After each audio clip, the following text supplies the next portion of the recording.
I wish to welcome you all to the Gambia Immigration Department Migration Unit here in Tangi. It is another occasion where we want to give you highlights of our engagements towards migration issues, particularly when it comes to irregular migrations. It is not news to you that GID had intensified its efforts over the past months to make sure that people who want to leave this country irregularly are also handled.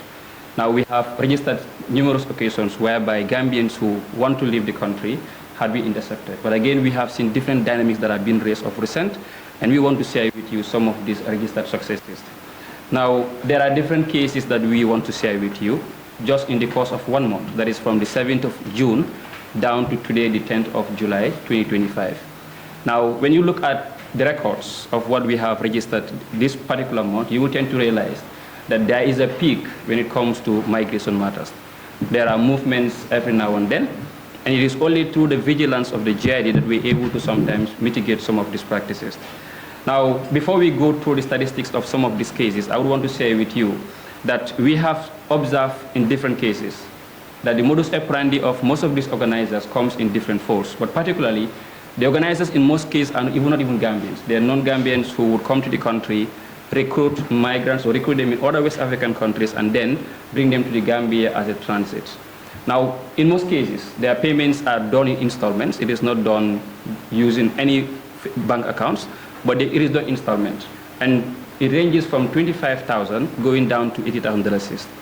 And when we are able to receive some of these cases, it becomes hard for you to trace the money because there is no track of how it was being paid because it is all physically done. But then we've also noticed that the surge of irregular migration occurs in key communities within the Gambia.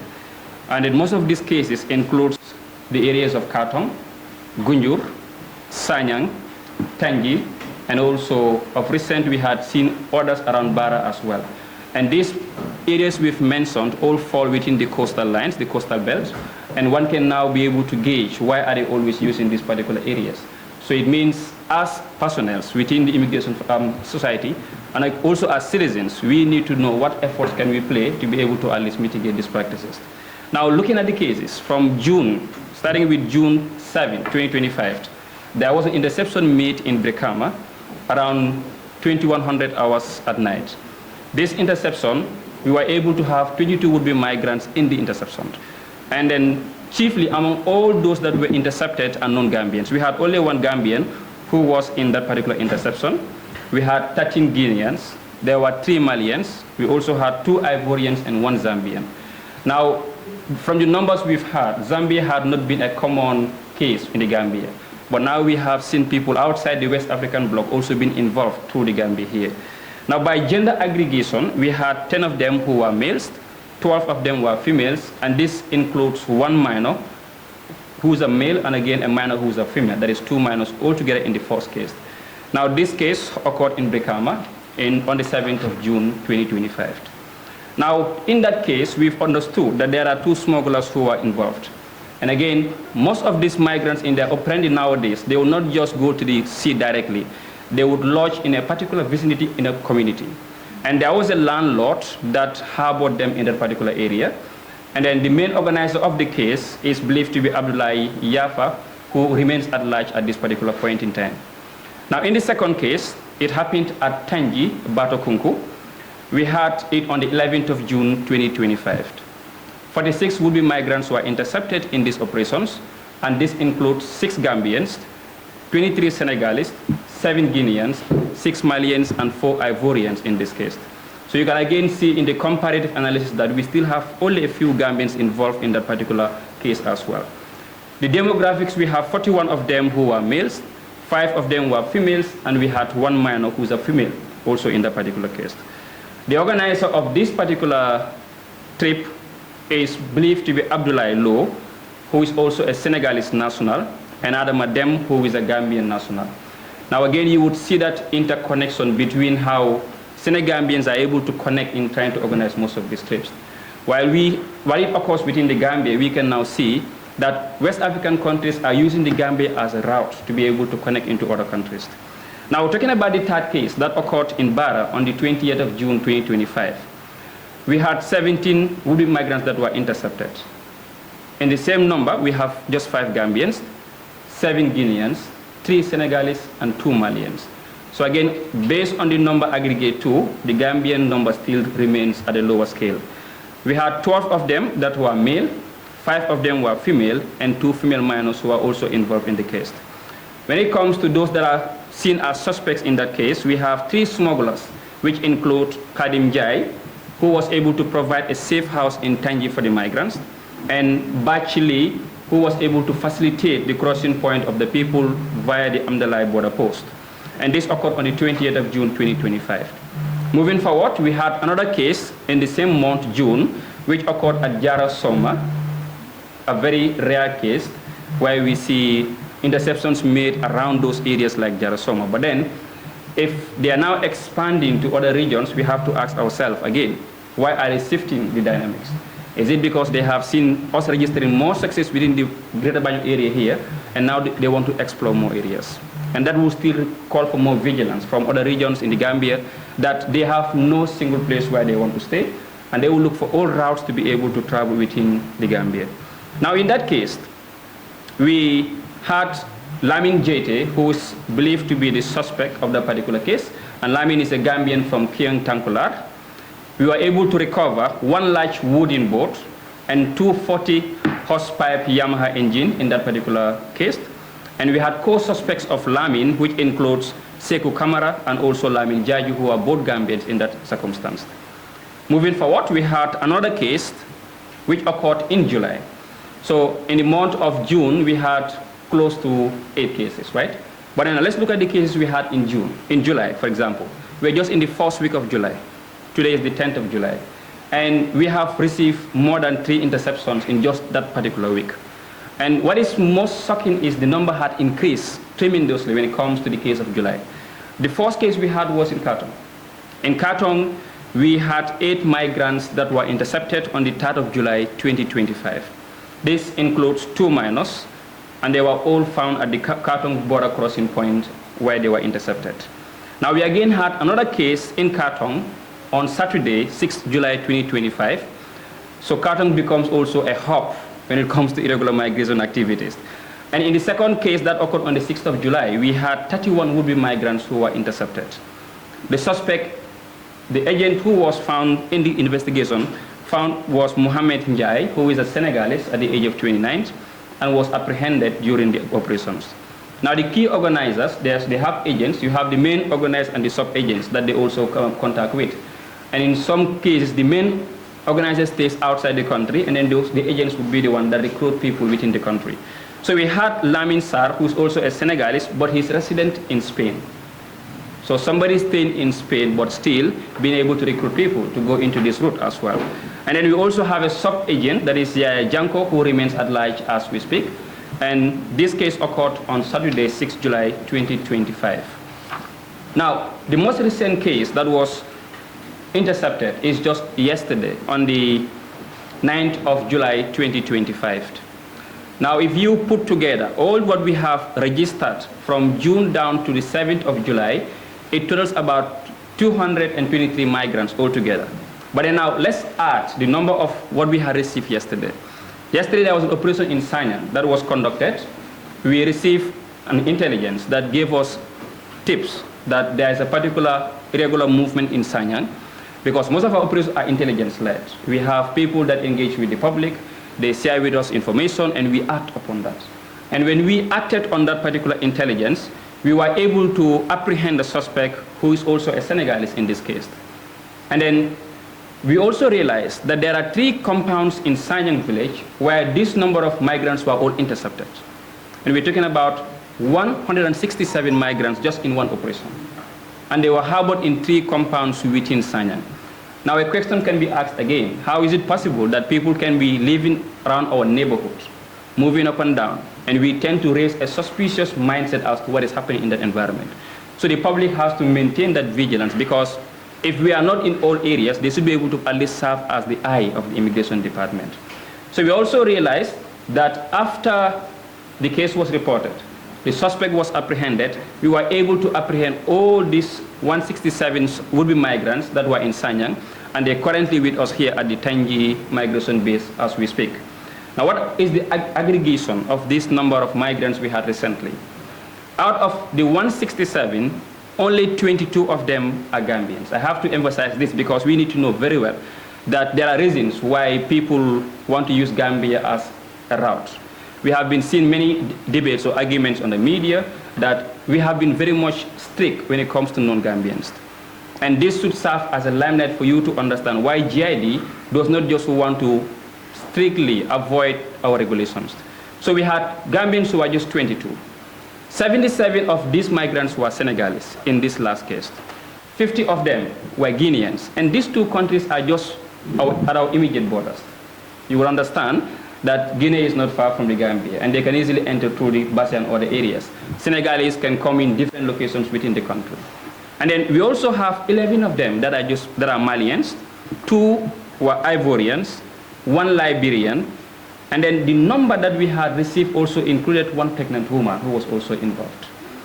Now, on gender aggregation, we had 113 of them were males, and 54 of them were female. You can see also how the number has increased in the female aggregation. We used to have 5, 6, or 2 females, right? We're talking about 54 now that were also involved in this case. And some of them have minors with them, very young kids, that they want to risk their lives and go into this irregular migration route. So we had 25 of them who were minors out of this 167 number. Now imagine a child of 11 years, 15 years, or let's say, for example, less than that, taking a risk of going into a boat in this rainy season when you are not able to predict what time is it going to rain. And then you are now supposed to spend days at the sea before you're able to reach your destination. In fact, reaching becomes at the peak of it. That is just our false hope. What happens if they capsize within the sea? Are we able to consider some of the circumstances? But then the trend continues, and we think we have to add more efforts to be able to make people understand that the regular route is too risky for us to be able to sacrifice our lives into it. Now, overall, on all these interceptions from the 7th of July to the 10th of, from the 7th of June to the 10th of July today, we realized that we had 382 migrants that have been intercepted in different operations. And then, if you look at them in aggregates based on numbers, out of these 382, 323 of them are all non-Gambians. 323 of these migrants we intercept are non-Gambians, and only 31 of them from these operations are Gambians. Now you look into the gender aggregation, we had 62 of them who were females, 219 were believed to be male, and then we have 27 of them who are minors overall.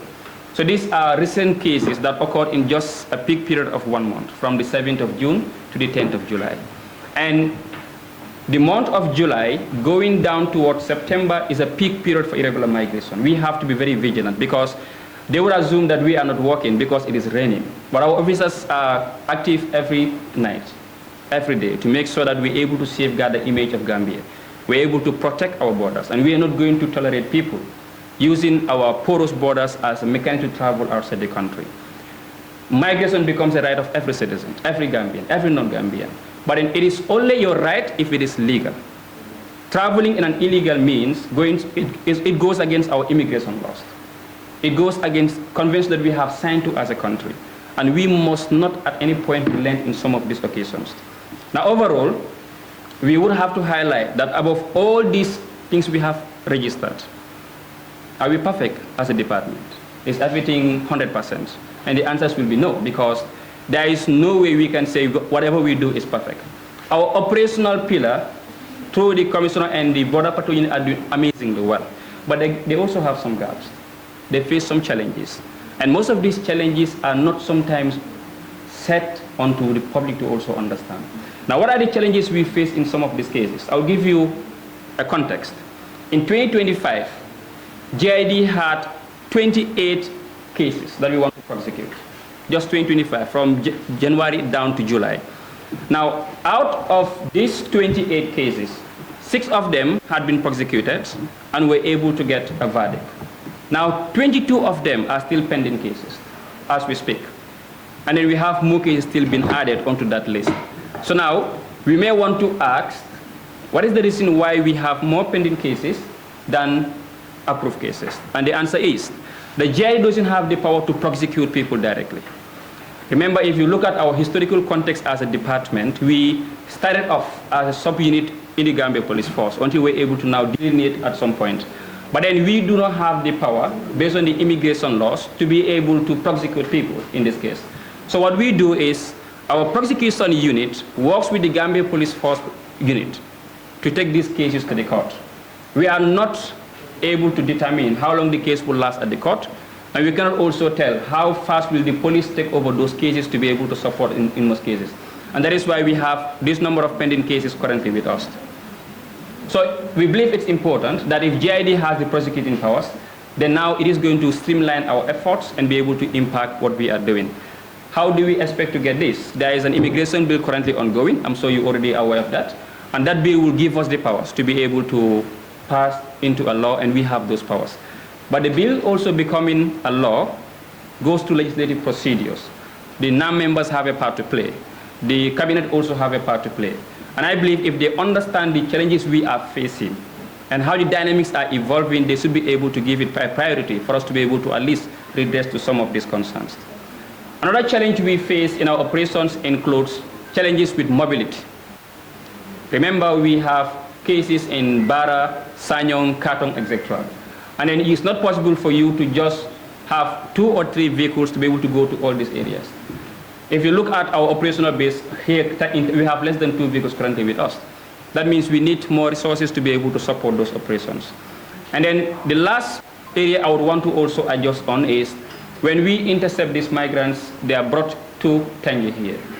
In collaboration with the Red Cross Society, they're able to at least fend for their livelihood. But then, what happens if GID was also able to get budgetary allocations to support these migration activities?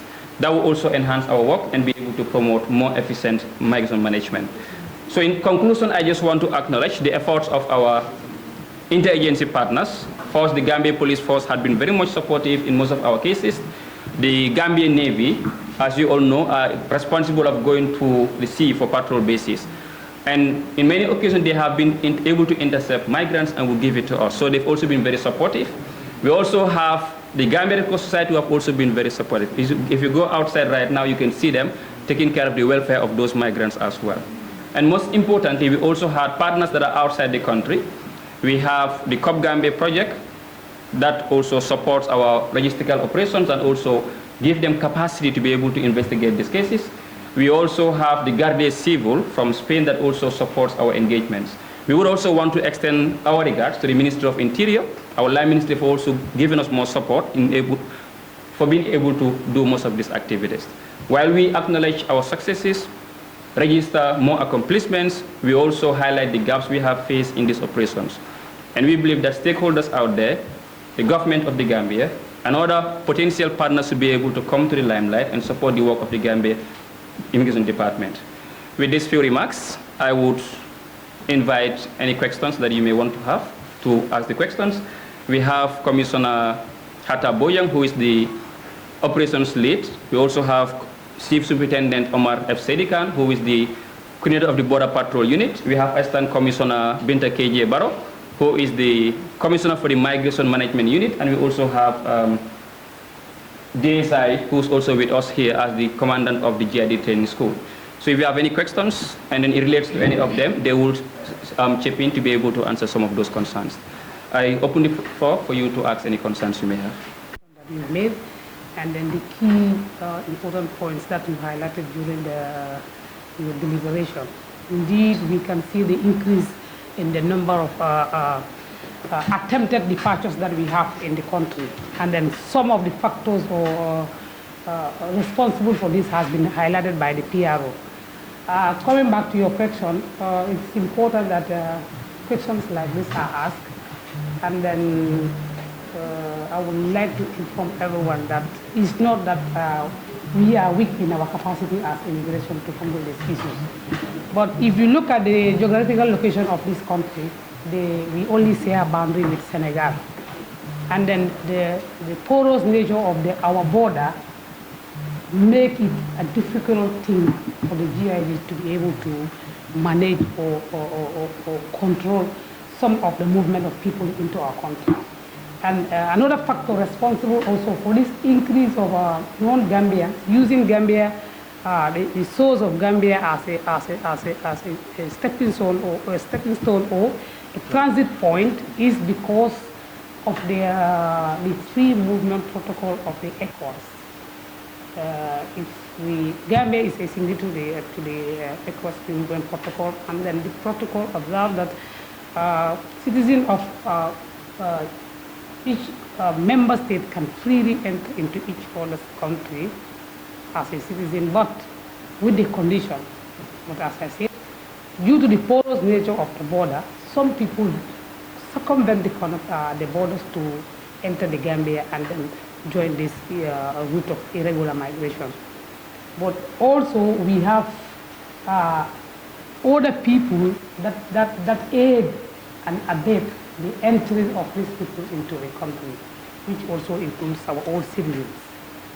As been highlighted by PRO, we have seen that we have interceptions, and then most of these migrants are harbored into compounds.